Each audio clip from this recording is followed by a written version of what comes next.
Jarrett Culver, Big 12 Conference Player of the Year. Texas Tech meat judging team, national champions. Did you just say meat judging? Reaching. I don't even want to know what Texas that means. Tech cheer and stunt, cheer national champions, second in 3 years. Whoa. Did you just say cheer national champions? I thought we were talking about sports here. Okay. From the SodPod.com studios, telling stories from around our little piece of Texas. Ooh, baby. This is the Doghouse Podcast with Michael, Chase, and Seth. Hello. Talking all things baseball in the Yellow City. And welcome to episode 13 of the Doghouse Sports Talk Podcast on the SodPod.com. We're going back out to Cask Cork on this episode when the guys were talking about McKenzie Gore weeks before he pitched a shutout inning in the MLB Futures game in Cleveland and was promoted to the Sod Poodles. We'll also have a get-to-know-your Sod Poodle support staff at Hodgetown. Chris Starr, who by day works at Amarillo's Coca-Cola Southwest Beverages, and during the game operates the pitch clock. He'll explain what that's all about. The guys recorded this episode on the rooftop patio at Cask Cork, June 26th. Let's see, we've got an update here from the producers. Top of the 8th, Storm 5, Quake 0. Hashtag tip of the cap to the Storm starter, Lake Elsinore Storm, Lake Elsinore, California. High A, right below Double A Amarillo. Yeah, they have this pitcher there, and he's pretty good. I don't know if you've ever heard of him, but his name is MacKenzie Gore, who was the star of the show yet again. 6 innings pitched, 3 hits, 0 earned runs, 9 strikeouts, 100 pitches, 63 of which were strikes. MacKenzie Gore, we welcome you to Amarillo when you come. Can't wait to see you. He'll be a bud. pood for sure. Yeah. He'll be a Sod Pood. Oh, so he's a pood. SP Nation, baby. Guys, MacKenzie Gore's ERA is like 1 point under 5. I want to say from the start of this year, getting kind of acquainted with the San Diego Padres system. Number 1, Fernando Tatis Jr. I had a feeling Chris Paddock was not going to be here. For some reason, I kind of counted him off. Like I knew he was going to be good enough either to be in some sort of the sheriff. He's so awesome. Yeah. Like his personality is even cool. So number 1, Fernando Tatis Jr. Second one's Hudson Potts, Texas boy, can relate a little bit. Third, MacKenzie Gore. MacKenzie Gore is going to be here. He's going to be lights out. He's going to be shutting people down. He's going to be throwing heat. He's like the old school pitcher. He's got the secondary and third pitches, but he's also like bringing the heat, striking people out in the heat. That leg lift. And it's old school. Yeah. It's old school. That leg lift. Dude, he's like wiping his nose on every pitch. Dude, that knee's coming high. That's straight up Nolan Ryan style. Yeah. And we can all agree on Nolan Ryan. Duh. Okay, Hey, thank you. Let me ask you this. Nolan Ryan, Hall of Fame, in a what uniform? Hey, easy, Who Michael. did he play for longer, though? Easy question. I didn't ask who he played for long. Who did what he- uniform? No. Who did he go to the playoffs with? right. What Did he go to the uniform? playoffs? No, Michael, easy, buddy. Where's his statue at, okay? It's not South Texas. It's not South Texas. Anybody can put a statue of any player. But could you please just answer the original question asked? Which was what? Or the secondary What question. uniform is he wearing? He's wearing a Rangers cap. Th- So what? Thank you. Just wanted to make it clear. The more you know. With an Astro star coming across. Had to. We haven't won a World Series, so we got to go off something. Oh, hurts so bad. It's been a rough 40-some years. Pompous Cardinals, naming all their teams the Cardinals, winning World Series. You know what player I love? David Freese. Oh. Nelson Cruz. All right, this cast went from 3 to 2, guys. I'm done. It's over. Dude, Joe Buck saying David Freese and Nelson Cruz misses the ball is my worst nightmare. That's what nightmares are made of. We lost the World Series because of that, and I hate Joe Buck for it. I won't listen to a Joe Buck broadcast because of that night. There's stains on the floor at Hooters from where I cried. Well, that's how we lost. You watched at Hooters. Oh, man. All right, well, there went that segment.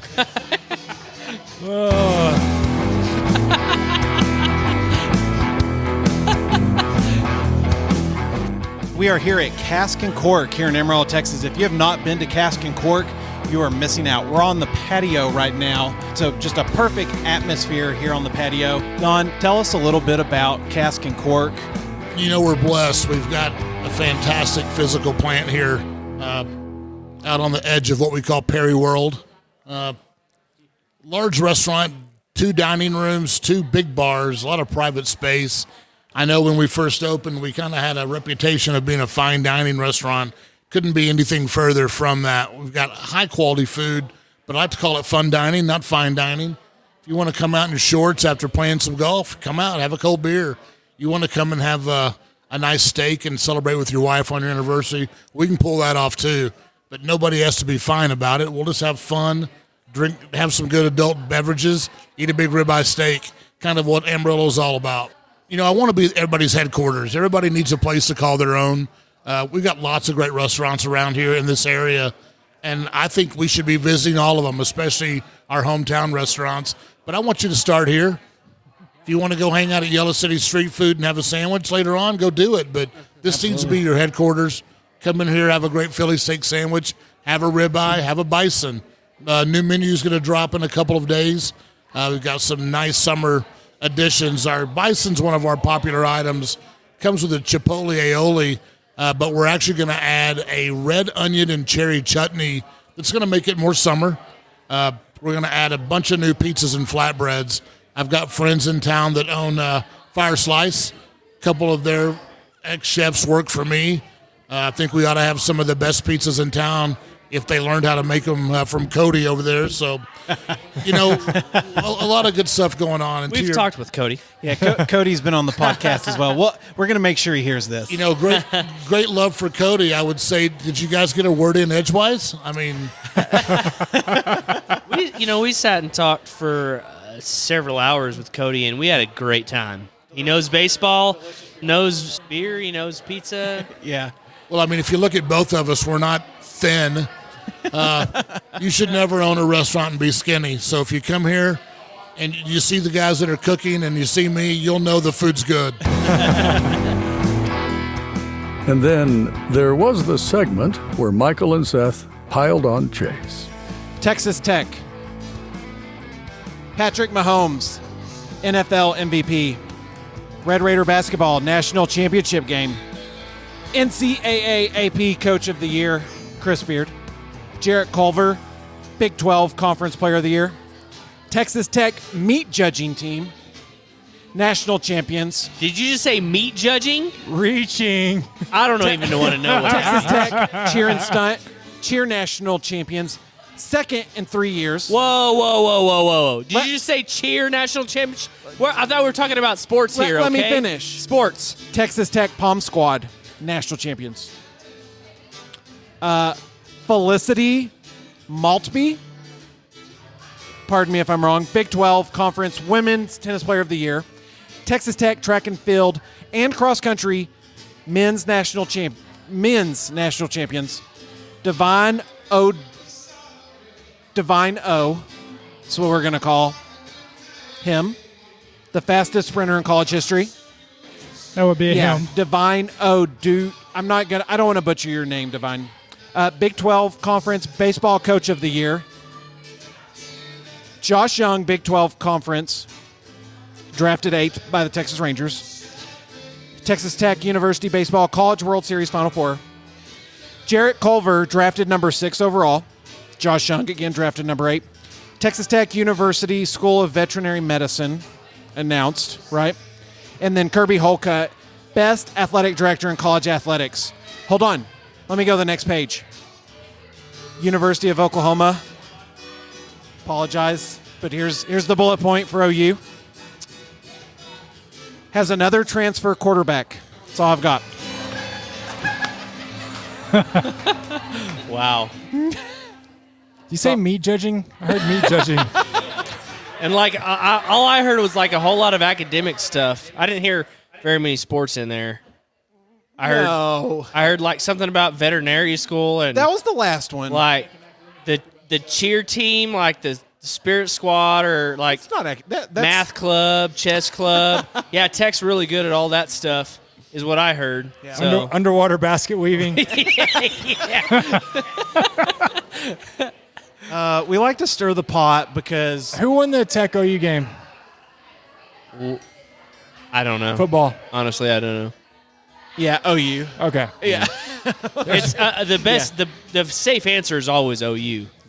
So what does OU have? Let's be real here. OU has what? Football, gymnastics. They probably have a good wrestling team. Doesn't OU? Do they not have wrestling? I know Softball. Softball, yeah. Softball. Oh yeah, they were College World Series softball. OU was. Women's basketball. They've got a great program. I'm sure like speech and debate, something we can find something somewhere. They're like 91st, and Texas Tech was like 117th or something. So we got to give Chase grief, being an OU fan, being an Astros fan. So we're just trying to make stabs. When the Astros have won a World Series, and we're Rangers fans, and then OU's your team against Tech, it's kind of, it's like, oh yeah, underwater basket weaving, chess club, debate, meat judging, and basketball. Reverts back to football, but baseball, it's been good. I thought OU used to have a pretty good baseball team. They hadn't made it in a couple of years, I guess. Yeah, they've had some good teams. Just like Tech had this one good team this year. Baseball and They basketball. had this one. One? What do you mean one? They had the one good year like ever. The same year for baseball and basketball. Pretty sure meat judging's won 2 of the last 3. Yeah, they do have the meat judging dynasty. It's like WT. Dynasties have to start He somewhere. has the most storied bowling program of all time. It's like the most the D2 world bowling program. Yeah, most world bowling championships came from WT. I'm sorry, I can't. What are they talking about here? What is meat judging? What is the meat judging team? You like? judge carcass, and that's how you get it's how you get prime choice, like grade I have no 2 idea. meat and steaks, whatever. It's like here it'd be like to get the best judged meat, I guess. Cutting their what is the competition here? Like who judges better or who cuts the best meat? Yeah, it's it's all subjective, right? Yeah, and I'm a pretty good What? meat judger too. Like if they come out and they put my plate down, I'm like, oh.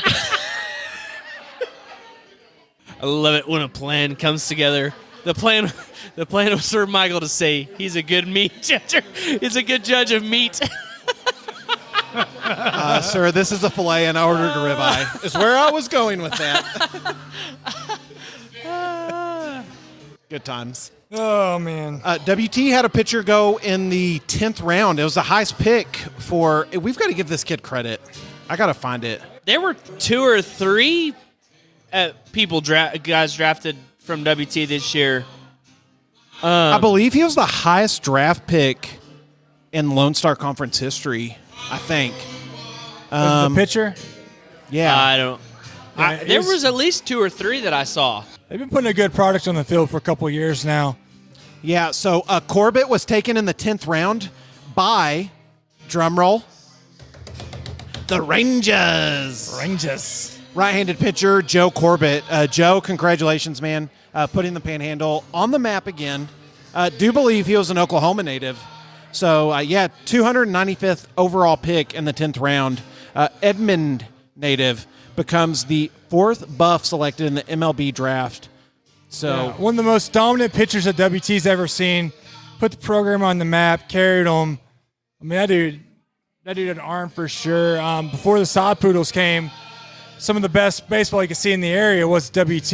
Yeah. And especially when he was pitching, we'd make it a point to go down and watch him play.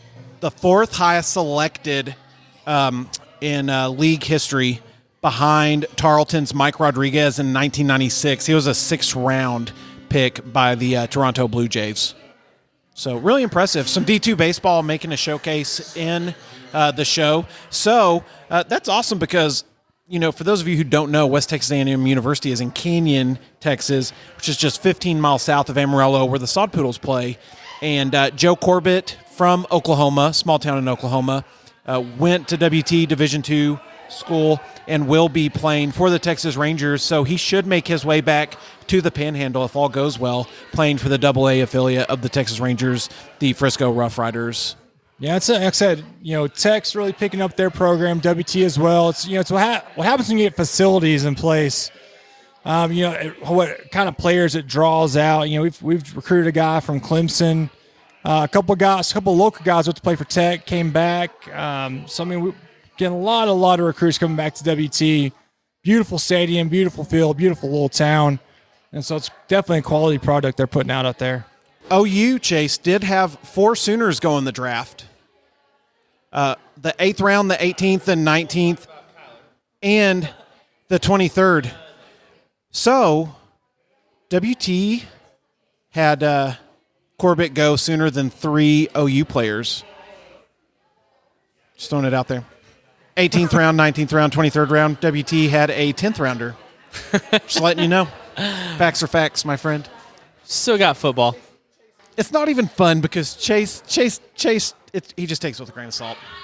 Chase. Kyler Murray's the shortest quarterback in the NFL. We'll just throw that out there, too. Man, I saw him at Dallas Love probably back in, I guess it was January-ish, somewhere around there. Dude just straight up walked right behind me.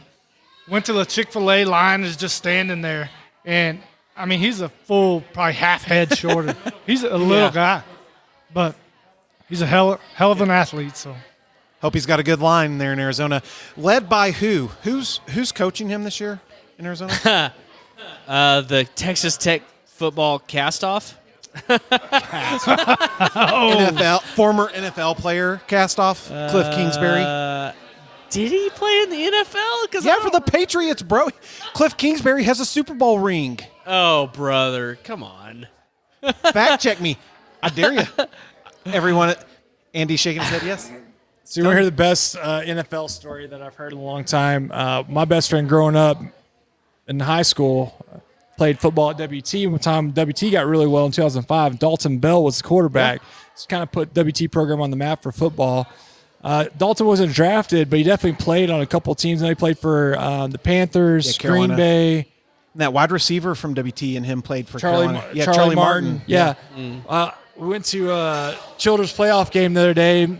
My buddy Manley came down, and his brother-in-law's with Dalton. And I was like, man, of all the stuff that went on, he goes, yeah, I like obscure stories. I don't like, hey, I completed, 4 or 5 passes in the preseason. Like, what's one of the best stories that you got? And he goes, well, the time I thought I was going to get kicked out of the league, I was like, oh man, like Dalton's super sweet guy, super nice, follows the rules. I mean, just like you can't help but like Dalton Bell. I was like, oh man, what happened? He goes, well, I was warming up in pregame. We're playing the Patriots, and I overthrew my wide receiver and hit Bill Belichick right in the butt. He goes, man, I thought like the FBI was going to come down from the rafters or something to take me out. So I was like, yeah, that's my claim to fame. He goes, I nailed Bill Belichick right in the butt. You knew that Bill Belichick and the Patriots organization knew about that because they had spies. They knew it was coming. Yeah. We need a fantasy football podcast. That's next. Yeah. Oh, man, fantasy football. Everybody here play fantasy football? No. Oh, Yes. No. Yeah. Ain't got no time for that. You play fantasy baseball, dude. How do you have time for that? I don't. Oh, okay. My team just wins. I don't have to worry about it. And something a little different on this episode, a get to know your Sod Poodles support staff. Michael caught up with Chris Starr on the Fairleigh Club level after a recent game. This is going to be a real treat for you guys. We've got Chris Starr here with us today. Chris, welcome to the show. Thanks for coming on. We appreciate it. Yeah, thanks for having me. Chris, tell us a little bit about your passion for baseball and what got you involved in baseball. Yeah, my dad just raised me a baseball fan, baseball only almost. I'm from a basketball town. I'm from Hobbs, Mexico. It's kind of a high school basketball capital of the world, if you will. But played the game till I was 22. I was lucky enough to get to do that, and I've been around it ever since. I attend probably 30, 40 games a year, and I've always been big on keeping score and stuff like that. So It's been great. And I was also kind of raised a Texas League fan. Went to a ton of Midland Angels games way back when, back before even the stadium that they've now somehow been in for 20 years. So just always loved the game and always been around it. Chris, tell us a little bit about what you do here at Hodgetown with the Sod Poodles behind the scenes. I've got some really good questions that I know listeners have been asking and wanting to know, but just tell us kind of day in, day out, a few of the things that you do here behind the scenes at Hodgetown.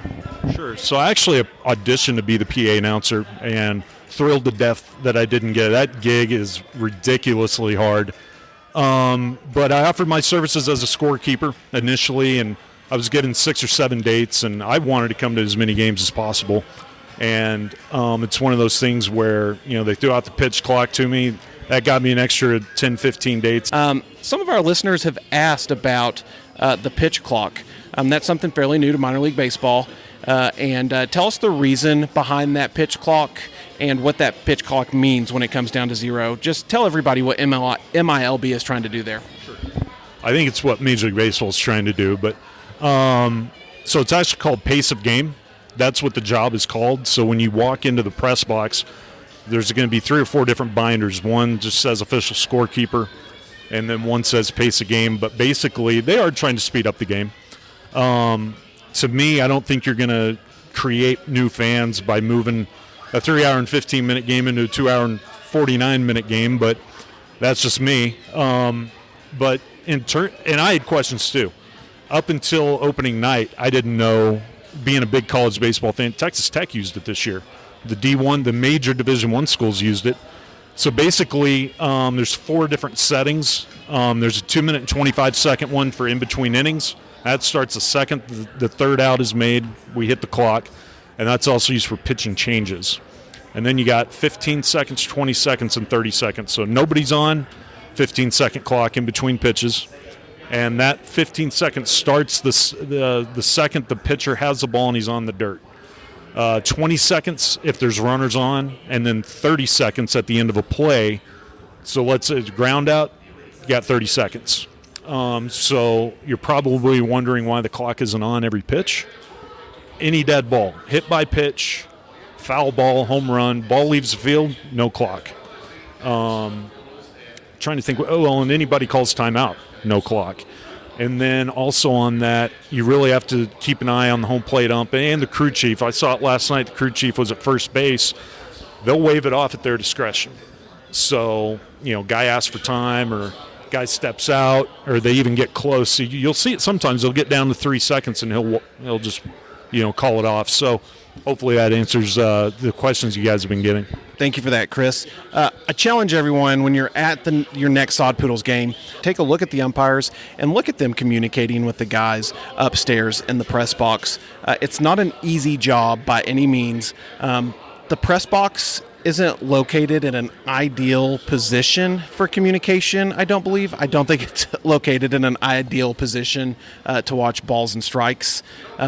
So I really challenge all of you. This is a behind-the-scenes look at what's going on here at Hodgetown. It's very interesting, and the closest you can get to this, unfortunately, is watching the umps communicate with guys like Chris upstairs. Chris, tell us your favorite moment so far that you've seen here at Hodgetown. I know there's been some big moments in the inaugural season, but what stands out the most in your head? I did love watching Tech dump the national championship on opening night. I was standing right over there. There was a big group up here, and that bar was hopping. We had an extra inning game, and unfortunately we lost. Midland put up a 5 spot in the 10th or the 11th. I don't even remember, but watching Tech, Lou, that was a fun one. My first game as a fan, I had an old college teammate in town, and we sat right out there, had a great time. It was one of the Wiener Wednesdays, and that was a really fun game as well. Everyone, Chris Starr, and a behind-the-scenes look at what goes on here at Hodgetown.